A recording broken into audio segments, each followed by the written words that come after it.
Thank you for joining us for the webinar, Vaccinology and Canine Vaccine Protocols. In this webinar, Revival's Director of Veterinary Services, Dr. Marty Greer, will be talking about dog vaccines, recommendations, core versus non-core vaccines, and so much more. Dr. Greer has more than 40 years of experience in veterinary medicine with special interests in canine reproduction and pediatrics. She received her Doctor of Veterinary Medicine from Iowa State University in 1981, and she has served as Revival's Director of Veterinary Services since 2019. So without further ado, I present Dr. Marty Greer. Good afternoon, everybody. Thanks for joining us. We're going to go through a lot of material. I often pack these pretty tight, so if you miss something, please just realize that it's recorded. You can go back and listen to it again. If I didn't make something clear enough, by all means, contact our phone staff and they can help you with that. And if you hear any noise in the background, I'm just going to give you a disclaimer. I have 4 of my own puppies in the X-pen next to me that are having a romping good time. It's freezing cold here, really freezing cold here. So it's too cold to send them outside. So they're in here today. So if there's a little bit of background noise, I apologize, but it's probably something you're all familiar with. So this is a little bit about me. I have 4 practices in the Wisconsin area. This is a picture of my husband with one of our litters of puppies with Miranda and 6 of her puppies, one of which won our national in 2016. So we do a lot with our dogs. I also have written 2 books, the Canine Reproduction and Neonatology book, and then your Pandemic Puppy book. And the Pandemic Puppy book is really a nice all-purpose puppy book. It doesn't just pertain to the pandemic, but it goes through new vaccine recommendations, new spay and neuter recommendations, all the new flea and tick and heartworm medications, behavior preventing separation anxiety, how to crate train, how to leash walk, just a whole array of things. So I have all the people that buy puppies from me, I make them read this book before I will sell them a puppy. And that way I know that they're prepared for the obligations that they're experiencing or going to experience. So keep that in mind. Those are very affordable resources for you. So today we're going to talk about a lot of material. Like I said, there's a lot that we're going to go through. So I'm going to go ahead and get started. This is how to download the notes. So if you're looking for information that you can read, go back to and read later, or charts that show how to set up vaccine protocols for your dogs, your puppies and your dogs, this is going to be all in here. So I think it's really important that we recognize the importance of vaccines. Vaccines in humans and animals have probably saved more lives than any other medical advancement, more than anesthesia, more than antibiotics, more than chemotherapy, more than almost any other medical advancement that we've seen in the world. I think vaccines have had an impact. People used to die of rabies in the United States regularly. Dogs used to die. Back in the 50s, we had stuff like that going on. There's still parts in the world that those things are happening if they're not adequately vaccinating. Back in the early 1980s, when parvo came on the scene, we lost litters of puppies to that. You know, COVID is a great example of some of these things. And I know that there are some people that have vaccine hesitancy, and I want to dispel some of those myths today. But I do think that we need to really address the fact that vaccines have been the backbone of saving so many lives that we really need to take these seriously. Remember, our puppies are very fragile. We need to handle them with care. They are susceptible to many diseases as their maternal antibodies wear off, and they become susceptible to those in the world that they're not adequately vaccinated with vaccines for yet. So keep in mind that we really need to be very careful with our babies. Now, different puppies need different vaccination protocols and schedules, but all puppies need to be immunized at some point in their puppyhood to make sure that they're protected. Sorry, I hear the puppies in the background. So the timing and vaccine selection varies based on the litter of the puppies, how we can go about determining that. We're going to talk about those things. But vaccine hesitancy has caused a lot of people to push back and not want to vaccinate. I've had clients drive across the country with litters of puppies that are 6 months old with no vaccines. And that is very difficult for me to handle because I think they're putting their puppies at great risk. So it's very important that we do this correctly.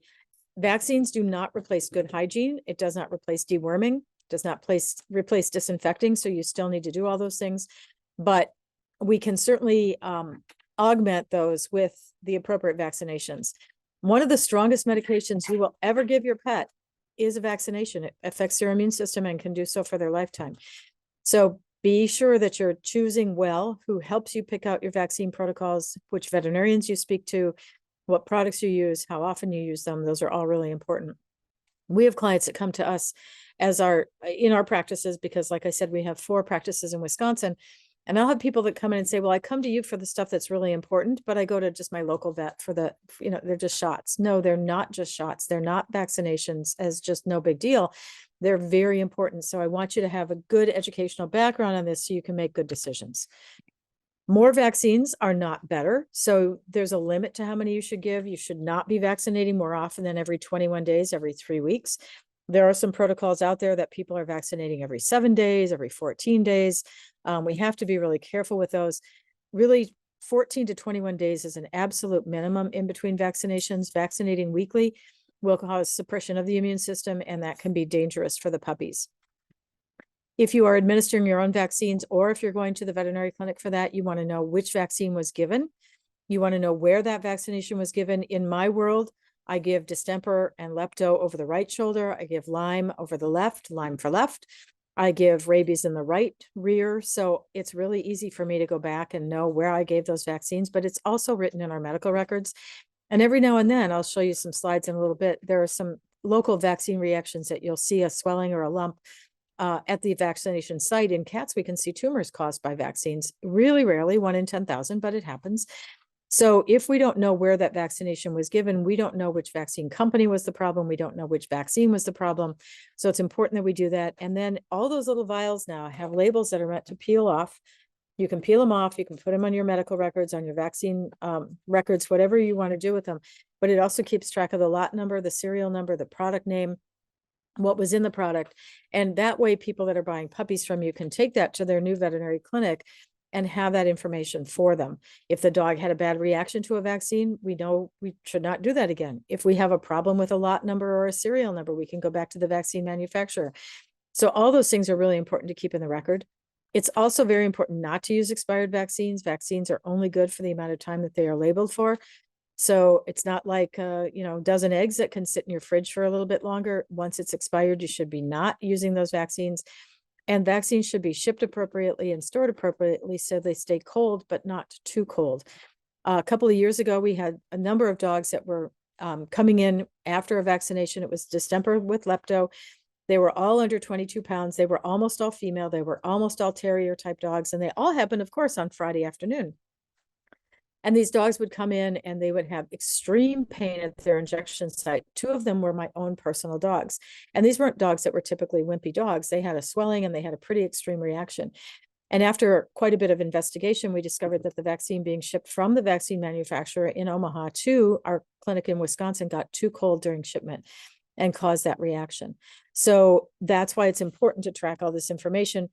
And that way we were able to get that lot number replaced. They were able to figure it out. And now there are tracking devices that you can put in the packages to track what the temperature was during shipment.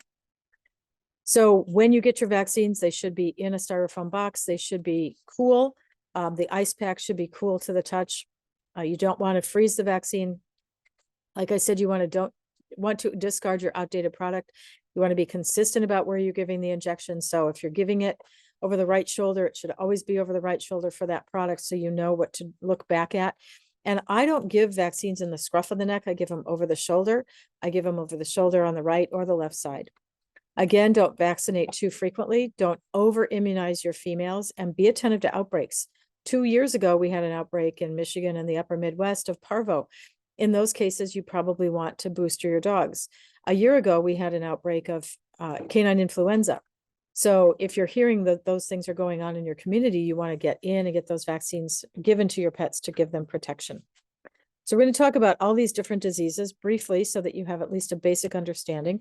Canine distemper is not a temperament issue, although a lot of people say that that's, at least they're not as much as they used to, but they used to come in and say, I want that temperament shot. Well, this doesn't improve the dog's temperament. This is about a virus that causes respiratory disease like this runny nose. It can cause pneumonia. It can cause vomiting and diarrhea. It can cause seizures, and some dogs die. Now we see very few dogs that die of canine distemper, but 50 years ago, this was not an unusual disease to have a problem with. Adenovirus is most of the time in the distemper vaccine. So when you look at the label, it says DAPP or DAP parvo. or DAPP lepto. The A in that is adenovirus. It used to be hepatitis, DHL, back in the old days. That was the vaccine that we used to give 40 and 50 years ago, was DHL. That was distemper hepatitis leptospirosis. But now we've switched from hepatitis to adenovirus. There are two strains of adenovirus. The one that used to be in the vaccine could at one time cause blue eye, which is what a picture of this dog has. Is the vaccine would cause this immunologic reaction in the dog's eye and it would turn blue or hazy. We no longer see that as a vaccine reaction because they've changed from adeno 1 to adeno 2 in the vaccine, but we still get protection. And again, we can still see this disease. I had a litter of my own puppies diagnosed with this a number of years ago. So this disease is not eradicated. It should still be in the vaccine that you're giving. It can cause liver disease. In my case, I lost some young puppies to it, so it can happen. Parvo, I think we're all pretty much familiar with parvovirus. It causes severe vomiting and diarrhea in our young puppies, typically around 10 to 12 weeks of age, but it can be a little bit younger. If you're looking for some really good information, the UW Shelter Medicine Library has great information on it, so you can use this link. So I think it's a good resource for you. These puppies can get really sick and they can die very quickly. The very best news that I can give you is about 1.5 years ago, Elanco brought a product to market called the Parvo monoclonal A antibody treatment. They currently are still under a conditional use, which means that they don't have full USDA approval on this product, but it has been a game changer for treating puppies with parvo. It does only require a single dose. It is only dispensed through veterinarians. It has to be given intravenously. It has to be shipped on dry ice. It has to be kept in the deep freeze, not just a chest freezer or an upright freezer, but the chest freezer. And it will significantly reduce the severity of parvovirus if you are unfortunate enough to have a dog with parvo. You can still need supportive care with IV fluids, with Cerenia for vomiting, with antibiotics, with good supportive care. But this is totally a game changer. And if you want to know if I think it's safe, I will tell you I think it's safe. I had an opportunity to inject all 30 of my dogs. At that time, I had 2 litters of puppies plus my adult dogs. I injected all 30 of my dogs with this product in one of their safety studies. So all my dogs did great. They are doing super. They've all had litters of puppies. You know, that hasn't interfered with any issues. I gave it to everything from my 14-year-old dog down to my 6-week-old puppies. So I am a big believer in this, and it is a total game changer if you are unfortunate enough to have parvo. Now, coronavirus can look similar to parvo, but it usually happens when the puppies are a little bit younger, usually about 3 to 5 weeks of age. And if it's combined with parvo and parasites, it can be a really deadly combination. These puppies get really sick. There is a vaccine for corona, but typically by the time the puppies would get protection, they're too old to need the vaccine. So if you've had a coronavirus outbreak in your kennel, then we would have a conversation with you about giving this to the dams, to the mothers. But I typically don't vaccinate most litters for coronavirus unless you have proof on some testing that you actually have coronavirus in your kennel. But this is a really good example of why, if you combine 2 viruses like corona and parvo, and you have a parasite load, that these dogs are really debilitated. And it doesn't take much to hurt these puppies to the point of losing them, to having them die because of the combination. So your parasite control and your vaccine are all a really important aspect of keeping your dog's GI health good enough that they can fight off some of these infections. Leptospirosis is a bacterial infection, and historically, people have been a little reluctant to give, if they're reluctant to give any vaccine, it's been lepto, because historically lepto has been the vaccine that's most likely to be implicated in vaccine reactions.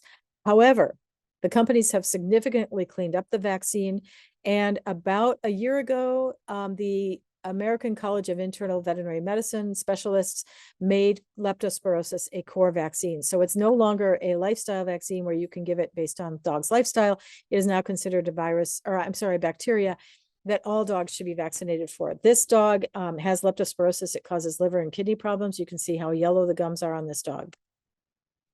It's spread through the contaminated urine in animals that come up into your yard. It's spread in standing water. We'll see this frequently after a lot of flooding in an area. So very important that we are vaccinating all dogs. That includes dogs in New York City that are exposed to rats. That includes dogs on farms. That includes dogs in town. All dogs should be vaccinated. The other concern is that this can cause human disease, and it can be spread through all kinds of water sources, including the lake where you take your kids water skiing. So be aware that these are reasons for concern. Leptospirosis is a zoonotic disease. It can cause people to become really sick. There are very few cases of this in humans, but it can occur. So this is a good reason, if you do have a leptospirosis outbreak in your litter or in your dogs, that you're careful handling the urine, that you're wearing gloves and you're cleaning things up carefully. Lyme disease, of course, many of us in the upper Midwest are familiar with. Lyme disease causes fever, causes lameness, and in some cases, especially the cases of golden retrievers and Labradors, kidney failure. It's spread through ticks, through the tick bite. So this is a picture of a dog with a tick on its ear. And it is a serious disease. It doesn't just make the dogs limp a little bit. It can cause them to have a fatal disease. It's typically spread through the deer tick, but other ticks are probably involved as well. It also does affect our male and female dog fertility. So we recommend testing all females before breeding. If they already have Lyme disease and then they have a flare-up because they're immunosuppressed during a pregnancy, it can make them really sick. We actually lost one pregnant dog to this. So be aware that this is not, again, something you should take lightly. It's not just about, oh yeah, we have an occasional tick bite.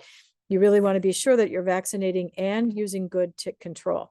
So that means having your dogs on a flea and tick preventive. And remember, of the 4 orals, which are Bravecto, Simparica, NexGard, and Credelio, that Bravecto is the only one labeled for breeding dogs. And breeding dogs are male and female dogs of any age that are in a breeding program. This penny shows how tiny some of these ticks will be when they're in their nymph stage. So you can see how hard they would be to find on dogs. We had 2 dogs last summer. One was a Newfoundland and another one was a Great Pyrenees. And they came in, they said, well, yeah, we've never seen a tick on our dog. Well, you have a 180-pound black dog with a tick the size of the numbers on a penny.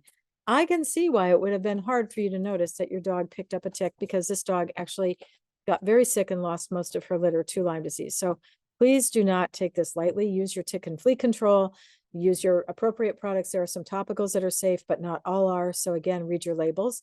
And if you go to the Revival Animal Health website, we have information on there, the flea and tick finder, and it'll walk you through an algorithm of whether your dog is a young dog or an adult and whether they're breeding animals, and a whole series of questions to get you to the right product.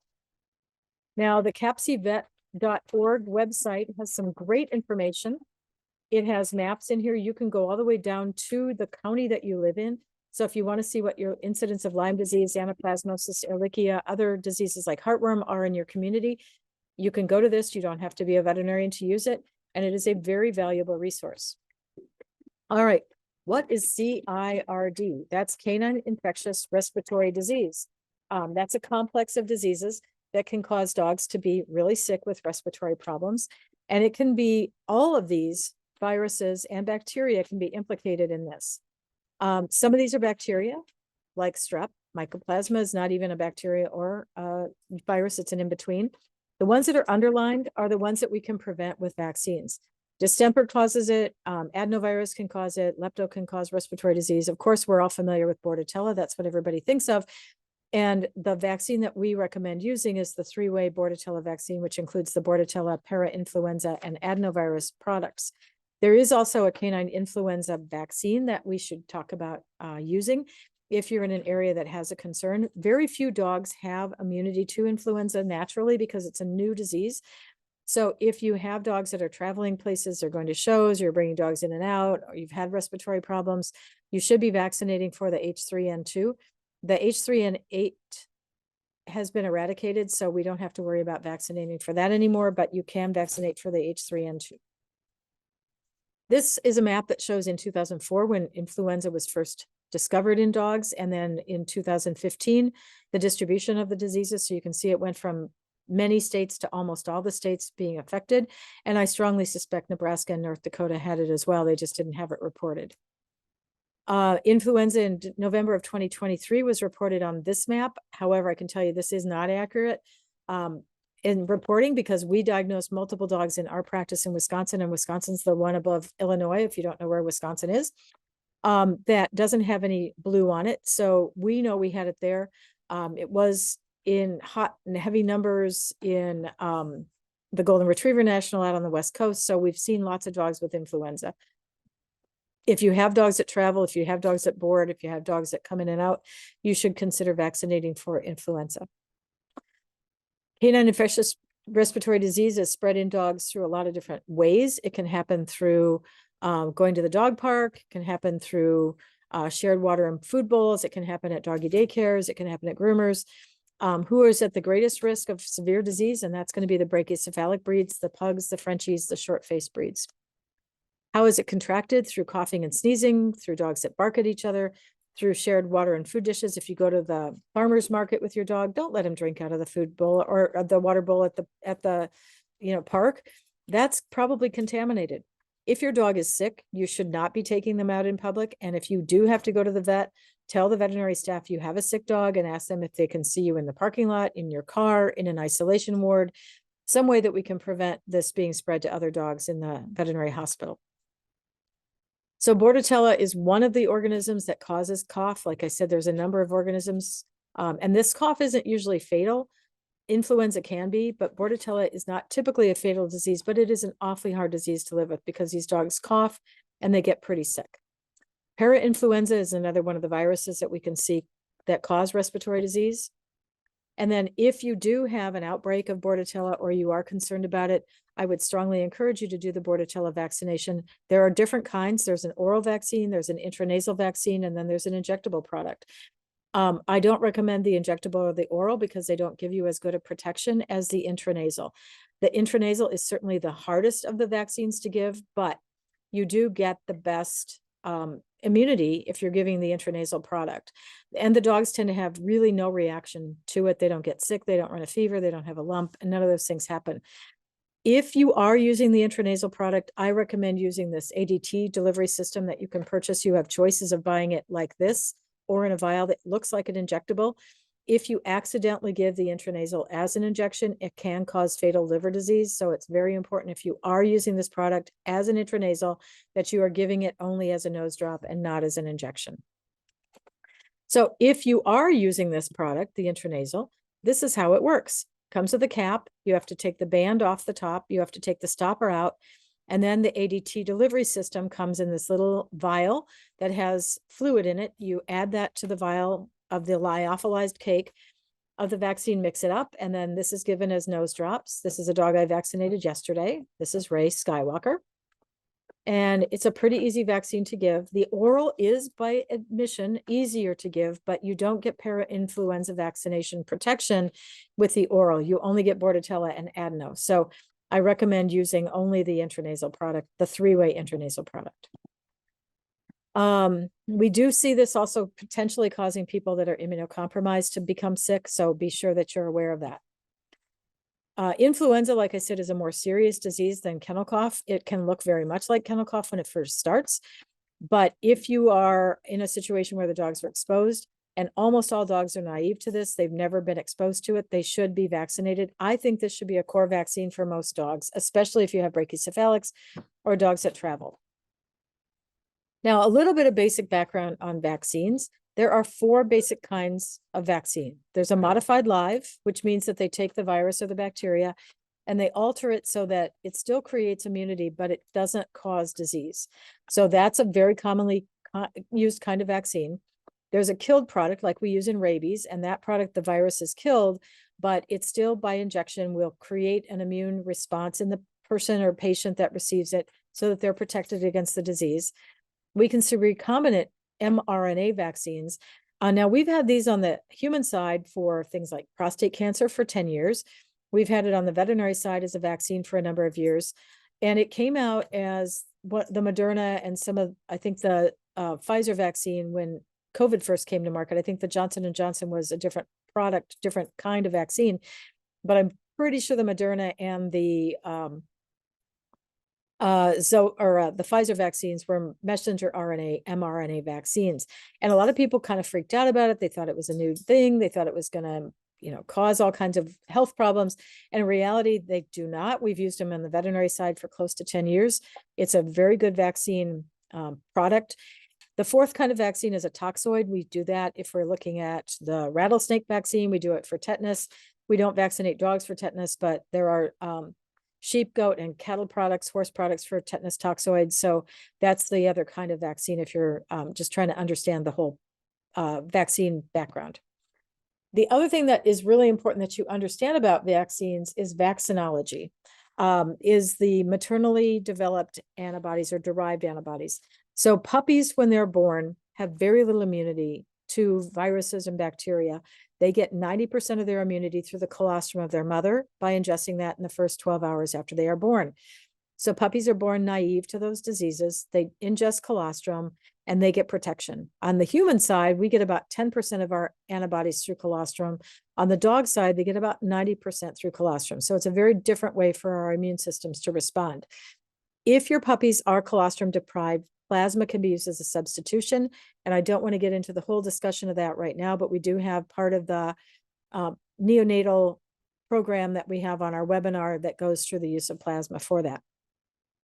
So this colostrum or plasma gives the puppies passive immunity. That means they passively got this, but their immune system didn't respond to anything. They just received this as the way they took in their colostrum.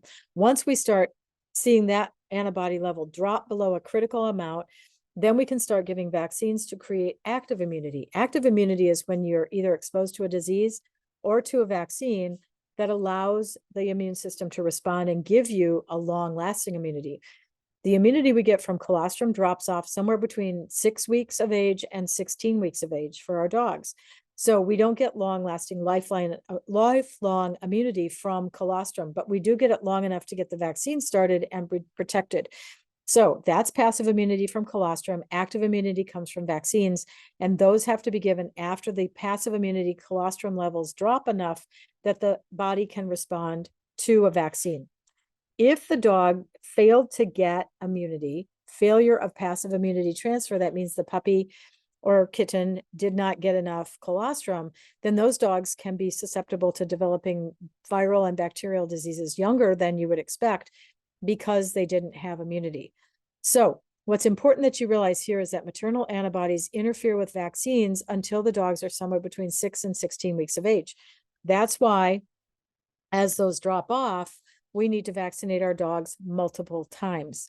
Now, this is a graph that explains where on the red line is parvo and on the blue line is distemper, that when the puppy was born, as soon as it was born and it took in colostrum, it had very high levels of maternal antibody.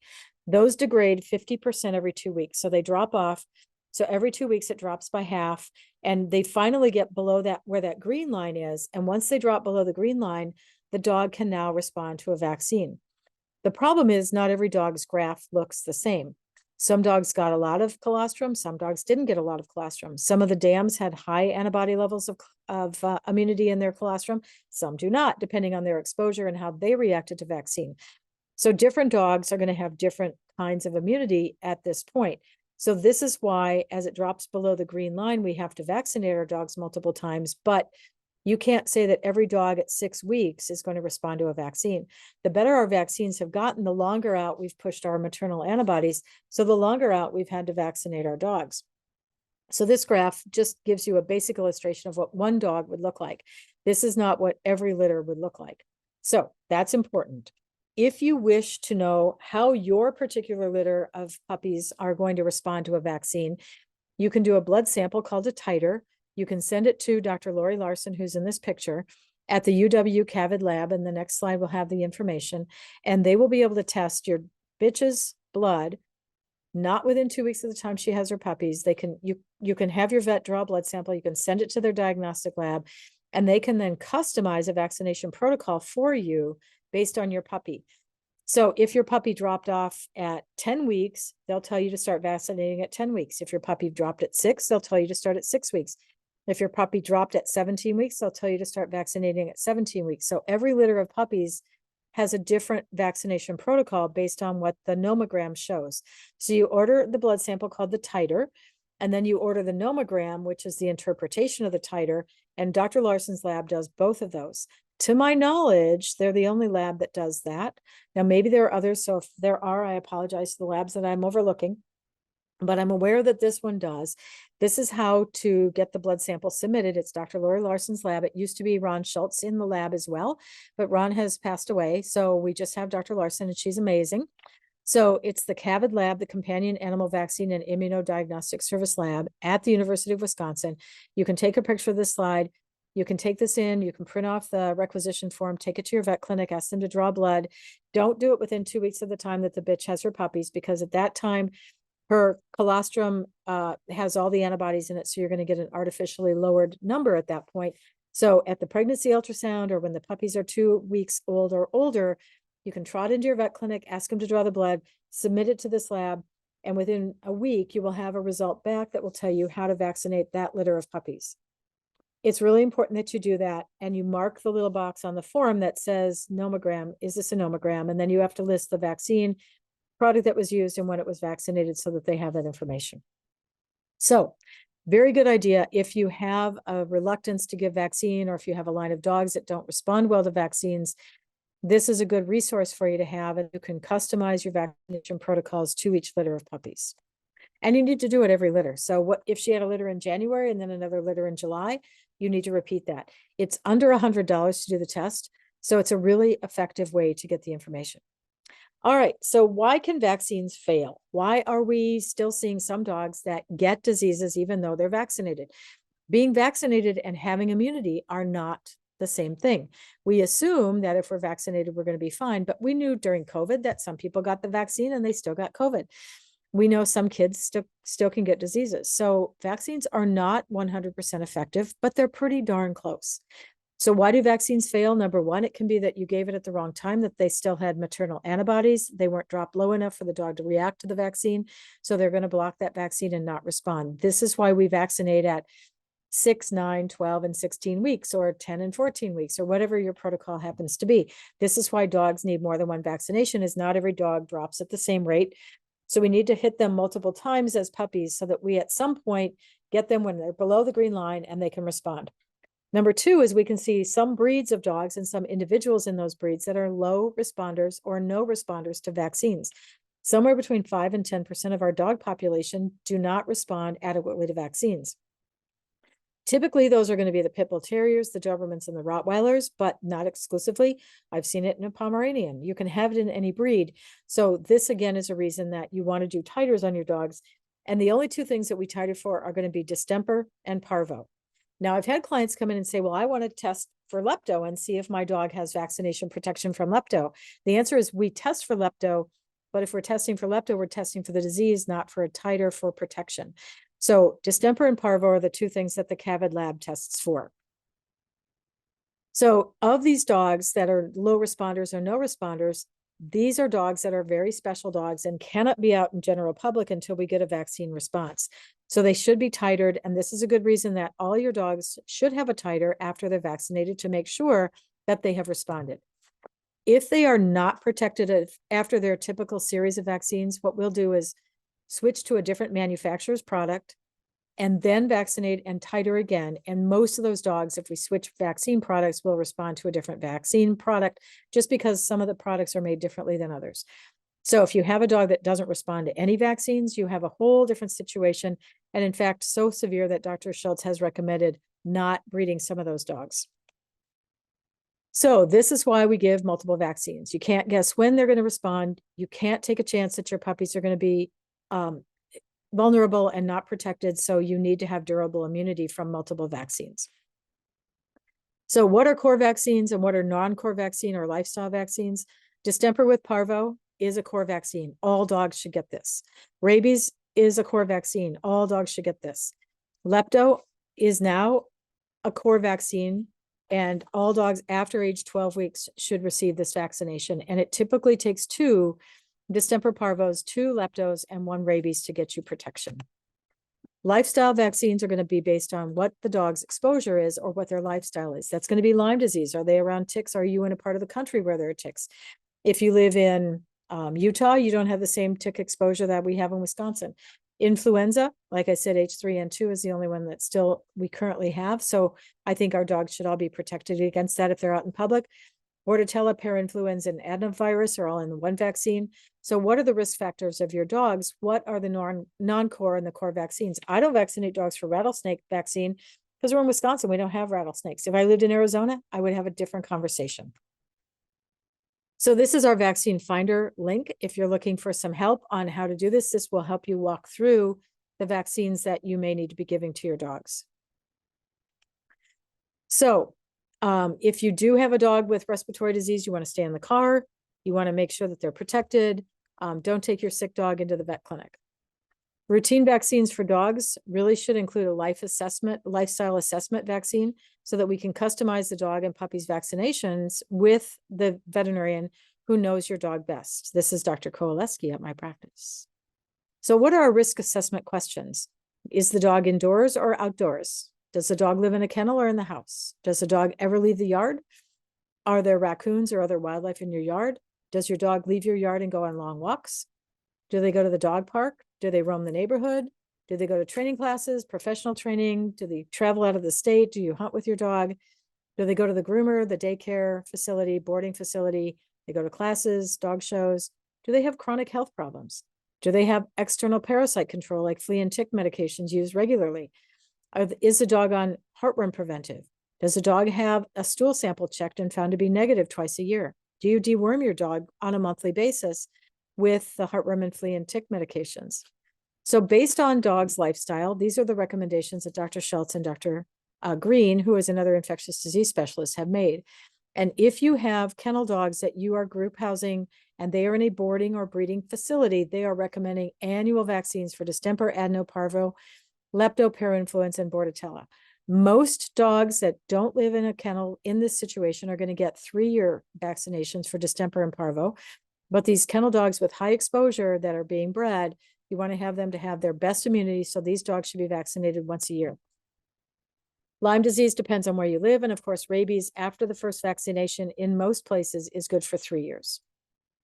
If we have an outdoor enthusiast, a hunting dog, we're going to want to do the vaccines that include the things that they're exposed to, including Lyme disease and lepto. If we have a dog that goes to the dog park, we're going to want to really seriously consider Lyme and influenza. If we have a dog that spends a lot of time inside, but mostly at daycare, you still want to do some of your things like influenza, parainfluenza, Bordetella, so that they're protected. But 3-year intervals for distemper, adeno, parvo are adequate. Rabies is fine on a 3-year basis if your state allows for that. If your dog never goes anywhere, and I mean never goes anywhere. I've had one dog in my practice that in her entire lifetime never touched the grass. I don't have to worry about vaccinating her. But in the other clients, the 7,000 clients that we have, that's the only dog that never touched the grass. So in that case, we're going to have a different lifestyle. And if they never, ever, ever leave the couch, then you don't have to do some of these other vaccines. But most of you that are breeding dogs are going to want to do annual vaccines. Coronavirus, I don't routinely vaccinate most litters for unless I have proven coronavirus in a kennel. If you've had puppies that have gotten sick or have died from coronavirus, then I would vaccinate the mother so that she gives protection to the puppies, because the vaccine doesn't get started until after the 3 to 5 week range where we see coronavirus making puppies sick. Now, if you have a dog that's immunocompromised, they have uveitis, glomerulonephritis, they're on certain drugs, they have autoimmune hemolytic anemia, they have immune-mediated thrombocytopenia, they have immune-mediated polyarthritis. Those are different situations. And so you want to talk to your veterinarian about that. And most of these dogs are not going to be breeding dogs. But we also don't vaccinate bitches while they're pregnant. So make sure that you time your vaccine so that she's up to date and current on everything, including rabies, before she is bred, so that you don't have to worry about her rabies lapsing during her pregnancy. If they've previously had a reaction to a vaccine, you're going to want to pre-dose with medication so that you can still give some of these vaccines. We can see a number of different types of reactions to vaccines. We can see anaphylaxis, which is where they'll literally fall off the needle and collapse, go into shock. Doesn't happen often, but about once a year we have one of those in our practice, and it's pretty exciting. So those dogs need to be treated immediately with IV fluids and supportive care. So if they do have that kind of a reaction, you want to make sure that you're protecting the dogs and not having reactions to vaccines you don't have to give. The more common reaction we see is going to be about 45 minutes after the injection is given. You can see this dog has a pretty swollen face. They'll have swollen lips, swollen nostrils, their eyes start to swell. And then as the swelling on their face goes down, their ears start to swell. This typically starts about 45 minutes after an injection and will last for part of a day. If they have a local reaction, like I described earlier, where they have a bad reaction where the injection itself was given, then we can see that happening. Typically, that'll be from the vaccine being too cold. If you have a dog that does have reactions, there's a couple tricks to this. You can give Benadryl and steroids before the injection. You can give fewer vaccines at one time so that you're not giving everything all at once. And if you're vaccinating your dogs yourself, whether you've had a reaction before or not, vaccinate when your vet clinic is open. Don't do it Sunday afternoon after your vet is closed. Do it on, Monday at noon, so that if you have a reaction, your vet clinic is available to help you treat these, because some of these can be life-threatening. Make sure you're selecting your vaccine manufacturers well, because not all vaccines are created equal. Pick a good product. Products that we recommend are the products that we carry, and be sure that they are shipping the vaccines in styrofoam boxes on ice packs and keeping them at the right temperatures. You do not want them on the door, where every time you open the door, it changes the temperature of the vaccine. So make sure that you're keeping them at the back, and that you have a thermometer near the vaccine, so you know that they are stored at not too cold and not too warm a temperature. To mix up the vaccine, I recommend that you use a single dose vial, not the multiple dose vials. You can still buy those, but they're not recommended. They tend to have a more or less uniform distribution of the product. So if you do use a multi-dose vial, make sure you're using a sterile needle every time, and make sure you roll the vaccine between your hands as you administer it, or as you draw it up. I use 1 syringe per puppy. I don't use 1 per litter. 1 dose is 1 vaccine vial. Do not split your vaccines into smaller amounts. If you have a small breed puppy, they get the same dose as a large breed puppy. Just be sure you're giving a full dose. Keep track of where the injection was given. And then I keep track, this is how we do it at our practice, is I have 1 X pen with puppies in it that are getting ready to be examined and vaccinated. And as they are vaccinated, they are put into the 2nd X pen, because I have people that come in and say, I can tell them apart, no problem. Oh, wait, was that the tan collar or the beige collar? And then pretty soon we don't know who was vaccinated and who wasn't. So in 1 pen on the table, vaccinated, examined, into the next pen. And don't do it as they're walking out the door. As they're leaving your house, that is not the time to give a vaccination. Keep track of where you give them. This is a sample of how the label peels off the vaccine vial. And this is where I typically give all of mine: is right shoulder for distemper, parvo, lepto, which is all in 1 dose. Lyme is left, Bordetella is intranasal, rabies is right. And then if you have show dogs, I avoid the show side of the dog, because you can see reactions and hair loss. So how do I make up a vaccine that comes in this vial? And the answer is like this. You take the cap off of the needle, you pull the liquid out of 1 vial, place it into the 2nd vial where the lyophilized cake of vaccine is, roll it, pull it up into the 2nd, pull up the 2nd amount into your vaccination syringe. And then I give it over the shoulder, not in the scruff of the neck, over the shoulder. I like to give it over the shoulder. You see fewer reactions. A lot of people like to scruff the puppy and inject in their handhold of skin. That is not the recommendation. Give it over the shoulder, not in the back of the neck. So puppy vaccinations, I typically give the first at around 6 to 8 weeks of age, the second 3 to 4 weeks later, the third 3 to 4 weeks after that. And if they're still under 18 weeks of age, the last one at that point. After the last vaccination, you can do your blood titer, your blood test titer, and then they get boosted 1 year later. This is how I do my puppy series. I start with deworming at 2 weeks of age if mom wasn't on Panicure. At 3 weeks, you can give Bordetella. And then at 8 weeks, 6 to 8 weeks, I give my first distemper with my 3-way Bordetella, again, if I need to. 12 weeks, 16 weeks, and then 15 months of age. So a year after the last vaccination, and then every year for our breeding dogs, every 3 years for our non-breeding dogs. So another way to look at it is, what vaccine do I give when? Not when do I give what vaccine, but what vaccine do I give when? And these are all in the notes, so you don't have to try and get pictures of this. You can take a picture if you want. For a rabies to be a valid vaccine, it has to be given by a veterinarian. And there's a really good reason for that. Not, as we said before, not every vaccine is effective. We want to make sure that the vaccines are handled correctly, administered correctly. So be sure you're getting it from a veterinarian. Do not try to wiggle out of this. If your dog is caught biting somebody, scratching somebody, and the dog is not vaccinated or doesn't have a current vaccine to rabies, they can be quarantined. at your expense at another facility. So don't try and cheat on it. And starting August 1st, the Center for Disease Control has a new rule that any dog that's imported into the United States, regardless of what country it comes from, needs to be at least 6 months old and vaccinated for rabies. We can't import our young puppies at this point. It'll potentially be subject to change, but right now they have to be at least 6 months old. Rabies is a serious disease. People die from this. At least one person a year in the United States dies with no known exposure.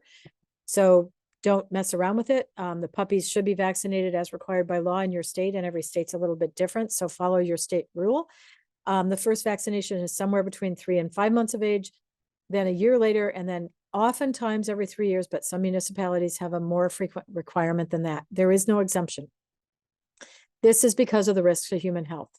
It keeps us healthy to not have rabies coming into our families' homes with our dogs. So it's very important that you are keeping your dog and cat up to date on rabies. So again, here's a lifestyle for the adult dogs vaccine and parasite control, heartworm, flea, and tick. And then every 3 years for the dogs that aren't in a breeding program. And again, another way to look at it, influenza, I think, should be included in most dogs' vaccines.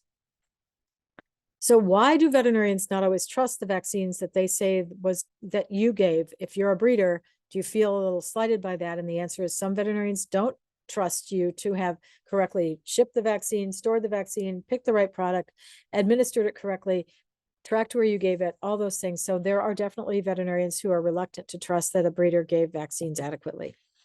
So you want to speak to your veterinarian about regional differences in the diseases you should vaccinate for, what kind of resistance you're seeing in that area. Make sure you're deworming, make sure you're using good hygiene. So it's really important that we have a customized vaccine plan for every dog, for every kennel. Not every dog has the same lifestyle. Not every kennel's in the same state. So talk to your veterinarian about what you want to do for those vaccines. Don't confuse hygiene and antibiotic use. Make sure that people coming into your kennel are clean, that they wash their hands, you wash your hands, you handle the puppies carefully, that you wash your hands before and after you handle the puppies, that you wear appropriate footwear if you're going building to building or you're inviting people in to see your dogs. Make sure that they're wearing shoe covers, that they're taking off their outer jacket. If you have sick puppies, handle those puppies last. If you are washing between puppies, don't just use an alcohol-based product. Use soap and water to remove the organic debris. And when you clean your kennels, you have to remove the feces and the oils from the food with a detergent, and then use your disinfectant using the correct disinfectant diluted correctly with the correct contact time. So Shelley has for you a couple of bundles. We have a puppy vaccination bundle, and then of course our kitten vaccination bundle. It includes microchips and vaccines. We have some pretty great microchips that can also have some other features. So kind of keep an eye on those with the tags and the other features that we're going to have. And then of course, we also have our breeding bundles, our newborn puppy bundles, all the good stuff. And again, our vaccine finder, if you're struggling to figure out what you want to use, give us a call. Use this QR code to take you through our website. We do provide at a small cost these vaccine records for your dogs. And then this is the pandemic puppy book that I require all my puppy buyers to read. And then of course, the big book, the Canine Reproduction and Neonatology book. Other resources we have include the Revival Learning Center, the Shelter Medicine Project at UW Wisconsin, Maddie's Forum, the World Small Animal Veterinary Association has some really great guidelines. So we have a lot of good information for you out there that are reliable sources. We do have a lot of questions. Let's see. Somebody is wondering, why do a lot of breeders prefer the no lepto vaccines? Well, like I said earlier, if we were going to see a reaction to vaccine in the old days, it was most likely going to be to lepto. And we don't think we should vaccinate puppies under 12 weeks for lepto, and because it can cause immunosuppression. However, all the vaccine companies have made the vaccine much smoother, much less likely to cause an adverse vaccine reaction. So if you have puppies beyond 12 weeks of age, I would suggest you vaccinate, or if you've had a problem with lepto in your kennel, then you should vaccinate. Otherwise, we typically don't vaccinate puppies under 12 weeks of age for lepto, just distemper, adeno, and Bordetella. Polly is wondering, how reliable is that nomograph available at the UW? I think it's really great. I've had very good success with it. It does rely on the fact that all puppies got colostrum, but I've had very good outcomes from it. Roberto's wondering, after the few hours with colostrum, does the female still give any antibodies in her milk? Should we stop feeding to vaccinate? No, you should not stop feeding to vaccinate. Almost all the antibody transfer happens in the first 12 to 24 hours for two reasons. One is the bitch doesn't produce colostrum after the puppies are about 24 hours old. And secondly, the intestinal tract of the puppies, as they hit that 24-hour mark, the large molecules that are the antibodies can no longer pass through the intestinal wall. Those are so big that it would let bacteria and other things through. So the body naturally closes that so that only smaller particles can get through. So you should let them continue to nurse as long as the mom wants to let them nurse, and as long as you're happy to let them nurse. That's not going to interfere with vaccine. That all happens in the first 24 hours. We've had a few people have actually mentioned how, a lot of veterinarians are not accepting vaccines on puppies that, the breeders have vaccinated. Do you have any tips or advice or how to work with your veterinarian on that, or any suggestions there? Well, and you have to understand that they don't want to leave a puppy unvaccinated. So they're going to be protective of that new puppy buyer's investment in the puppy. But if you can send along the labels, that can be really helpful. A copy of the labels so that they can see what product you used. If you have really good records, if you have a really, good reputation in the community, you're going to have a much better chance than if you've been selling puppies that have gotten sick, or if you're buying vaccines at some of the less reliable sources.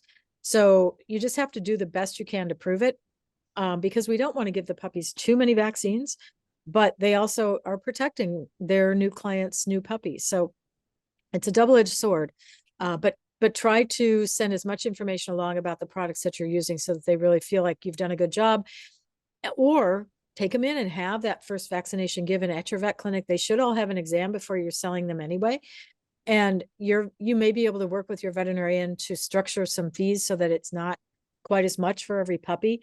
We do litter rates so that we can work with our breeders and get those puppies in, vaccinated, examined, and health checked before they're sold. I think that's going to give you a better reputation among other veterinarians if you can do that.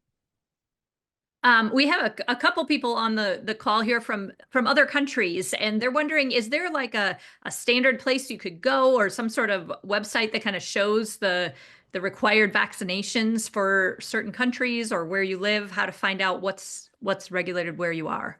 Yes. So if you go to the APHIS website, that's APHIS, that's the Animal Plant Health. It's the whole website for importing plants, exporting plants, animal goods like semen and milk and all those things.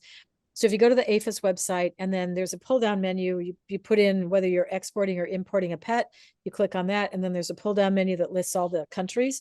It will then take you to each individual country's website that will tell you what requirements. Do you have to have a veterinarian's inspection? When do they have to be vaccinated? Do they have to have a titer? Do they have to have certain deworming products? It's very specific, and you have to follow those guidelines. And like I said, right now, doesn't matter what country you're from, including Canada, you cannot import a dog into the United States under 6 months of age and without a rabies vaccination. So those two things have to be met, along with the other criteria, depending on whether you're coming. Different countries have different requirements going in and out. So read that information carefully. Somebody's wondering I think there's some confusion whether you need a vet's permission or a prescription or anything like that to get vaccines, but you can order vaccines. They're not prescription. You don't need your vet approval, correct? Correct. But there are some states you have to have prescriptions for the syringes and needles. So especially if it's over a certain quantity. So you do have to check with every individual state has different criteria. And we have a lot of that information on our website. If you go to the product page for the syringe or needle, a lot of times it lists there. You can see if your state is listed as far as those restrictions as well. Let's see. Somebody just wanted, again, how many of the vaccines the nomogram will address? Just distemper and parvo. Okay. Madison is wondering if she's interested in submitting blood work for custom vaccination protocol? They would draw blood from just the dam or the puppies as well. How does that work? If you just want the nomogram, it's just from the dam. If you've started vaccinating the puppies, then you can do the puppies. For instance, if you vaccinate them when they're 8 weeks old and you want to see if they've responded before you sell them, you can do that. But if you want to just do one test and know what your whole litter is going to need, then it would be the dam, but not within 2 weeks of the end of her pregnancy. So at her pregnancy ultrasound, or when the puppies are more than 2 weeks old, but not in that 2-week range, either side of whelping, because all the antibodies are in her colostrum and not giving you an accurate blood result. Okay. Someone's wondering, you mentioned about not over vaccinating the females. They're wondering why not over vaccinate females versus males. Well, it applies to all dogs, but the females are the ones that some people think that if they vaccinate the female twice a year, that's going to be twice as good and give her twice as much immunity for her puppies. And it actually doesn't work that way. So annual is all you need for any adult dog, and perhaps less often if you're not in a large scale breeding facility. Okay. Deborah said her pups are 7, 10, and 13 weeks. And she's wondering, is that old enough for DPHL? She said some vets recommend 16 weeks too. She thinks that seems too much. She wanted to see about how she feels about that. Yeah. So DAP and lepto after 13 weeks would be fine. Okay. Christy's wondering, she's heard, is it true if the company from a vaccine manufacturer will or will not help with covering costs for treating the disease if the disease of a vaccine is given by a veterinarian, but not if given by a breeder? Typically, they will cover, for instance, you vaccinate your puppies, it was done appropriately, and they get parvo, and your vaccine was given by your veterinarian. Typically, the company will cover that. But if your vaccine was given by yourself, probably not. They just don't have the documentation of what product was used, how it was administered, how it was stored. All the information. Was it given to a healthy puppy, to a sick puppy? Did you really vaccinate all the puppies, or did you vaccinate one puppy twice and forgot to give one puppy a vaccination? So they just want that veterinary verification that that was all done correctly to cover the cost of treatment. And if they will cover it, great, because it can cost several $1,000s to treat a parvo puppy.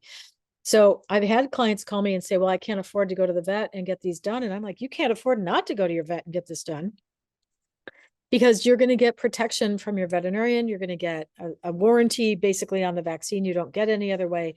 And if something happens that you lose puppies regardless, the vaccine company is going to stand behind it much more strongly if you've been to your vet than if you've done it on your own. Does that mean you should never do it on your own? No, but you have to weigh the risks and the benefits. Okay. Somebody's wondering, can you explain a 1-year versus a 3-year vaccines in both distemper, parvo, and rabies? Like, they're wondering, does vaccine immunity last for 3 years? How do we determine if our dog should get the 1-year or the 3-year? And after what age can a puppy receive the 3-year? Well, it's classified as a 3-year after the puppy's 15 months old or older. They do make some 1-year and some 3-year vaccines, but essentially they're all going to do the same thing. The immunity lasts longer than 1 year in almost all dogs. But because of the high risk exposure in the larger scale kennels, if you have 200 breeding dogs, you have a much greater chance of having an infectious disease roll through. So that's why in those large scale kennels, it's recommended that you vaccinate annually. Most dogs, like the puppies you sell as pets, after they're 15 months old, the 3-year protocol is absolutely fine for almost every dog. If you had a Rottweiler, a Doberman, or a Pit Bull Terrier, I'd be a little more careful with titering and making sure that they responded. But even though the vaccine label might say it's good for 1 year, it's probably good for longer in most cases, most dogs. But you've got that 5 or 10% of the dogs that said, I'm just not going to respond to that vaccine. Happens in people, happens in dogs. Okay. Somebody's wondering, should annual vaccinations all be done in one day, the DHPPL and rabies, or should rabies always be administered at a separate time? I will usually give those together, but if we start getting into, I'm also going to give Lyme, I'm also going to give influenza, I'm also going to give like this whole array of vaccines, especially if it's a smaller breed dog, I will frequently have the client come back so that they're not getting that heavy of an antigen load all at one time. Some clients are willing to make 2 trips to the vet clinic a year for those vaccines. Other clients are like, nope, got no time for that. One is all I'm doing. Give them all today. So if you have a breed that you're concerned about and you want to split them up, we don't charge a second office visit, but I can't speak for what other vet clinics will do. We let our technicians give that vaccine. We don't charge for that second visit, but every vet clinic manages those differently. So you really have to work with your veterinarian, and your vet might work with you if you have, if you have 20 dogs and you're a breeding facility, you may find a veterinarian that's willing to work with you on some of these things to give you some wiggle room so that you have less cost associated with it. Okay. Somebody's wondering when, if ever, is it appropriate to vaccinate for Lyme after a positive test in an asymptomatic adult neutered male? All the time.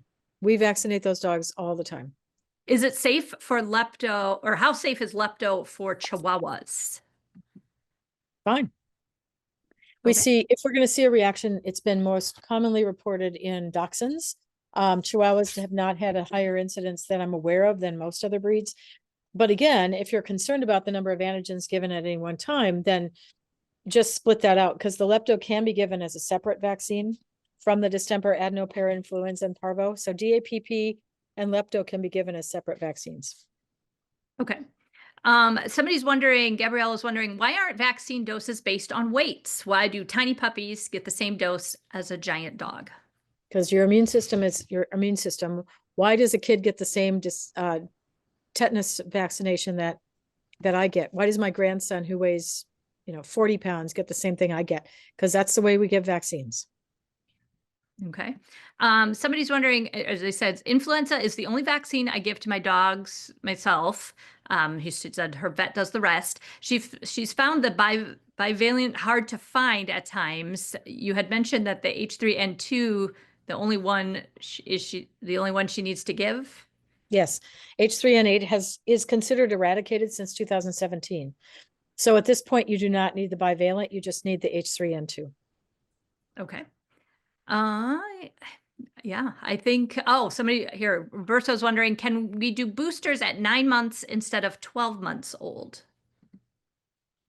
You can, but I don't know that there's any value in that. I think that I typically will vaccinate the dogs until they're 16 to 18 weeks old. And then 1 year from that, I will give the boosters. So that's going to put them closer to 15 or 16 months of age. That's my personal vaccination recommendation. If you're in a higher risk exposure, then you may want to do it more frequently or younger than that, but most dogs do not need that 9-month booster. Okay. Gabriella says, could you explain what is wrong with giving the vaccine I always trouble on that word. Subcutaneously on the scruff. She's wondering about that. Yeah, it's just not a good place for the vaccine to be well absorbed and create the immune response that you want. And if you do end up with an abscess, it doesn't drain as well. So the recommendation is to give it down on the shoulder, not in the scruff of the neck. Okay. Somebody just wanted to clarify, did you say something that Bordetella is for 3-week-old puppies if the mother was not on Panacure? No, not Bordetella. Bordetella has nothing to do with Panacure. If you decide you want to vaccinate the puppies as young as 3 weeks of age, Bordetella is the only vaccine that you can give that young. It is not labeled that way, it's labeled for older puppies. But if you have respiratory disease outbreaks in your kennel, you can go younger. And if you look at the shelter medicine information, shelter medicine is where they have, the shelters with lots of puppies that come in. It's very similar in the way infectious diseases get managed to what a boarding and breeding kennel will have. So breeding kennels and shelters have a lot of similarities. They're not the exact same thing, but they have a lot of similarities in that they have a lot of young animals exposed to a lot of other young animals. So if you have a respiratory disease problem, you can vaccinate for Bordetella intranasal as young as 3 weeks of age. It is not on the label, but if you need to do it, you can, realizing that it's an off-label use. Richmond's wondering just a little bit more about parvo, kind of what can be done before, during, and after getting infected with parvo, and what's your recommendation of the best medication to treat it? Well, first, don't get it. So keep wildlife out of your kennel. Keep strange people out of your kennel that aren't wearing footwear, that are handling your puppies. Don't let workmen come in. Don't let people come visit the puppies. My puppies all get visits on Zoom until they're vaccinated. Vaccinate appropriately. Use your disinfectants appropriately. Make sure the bitches are vaccinated. Make sure the puppies are vaccinated. And at the time they transition out of your house or your kennel into the new home, 3 days of Albon at your home and 3 days of Albon in the new place will reduce the risk of parvo, not because Albon is antiviral, but because it stabilizes bacteria in the gut and it reduces the risk of the puppies getting parvo. That being said, if you do get parvo, you need to see a vet, you need supportive care with fluids, with antibiotics, with anti-nausea medication, and the monoclonal A antibody injection is absolutely a lifesaver. It has been a remarkable improvement in our survival rates when we've used that product. So if you are unfortunate enough to have parvo, make sure that you work with a veterinarian that can get that for you quickly enough to use it effectively. Again, my name is Shelley. I am the content manager here at Revival Animal Health. And thank you so much, Dr. Greer, for all of your great information that you shared with us today. Well, thanks everybody for joining us. Thanks for watching. Make sure to subscribe to our channel so you're up to date with all of our latest videos. If you have an animal health question, be sure to give us a call at the number below and check out our other animal health videos.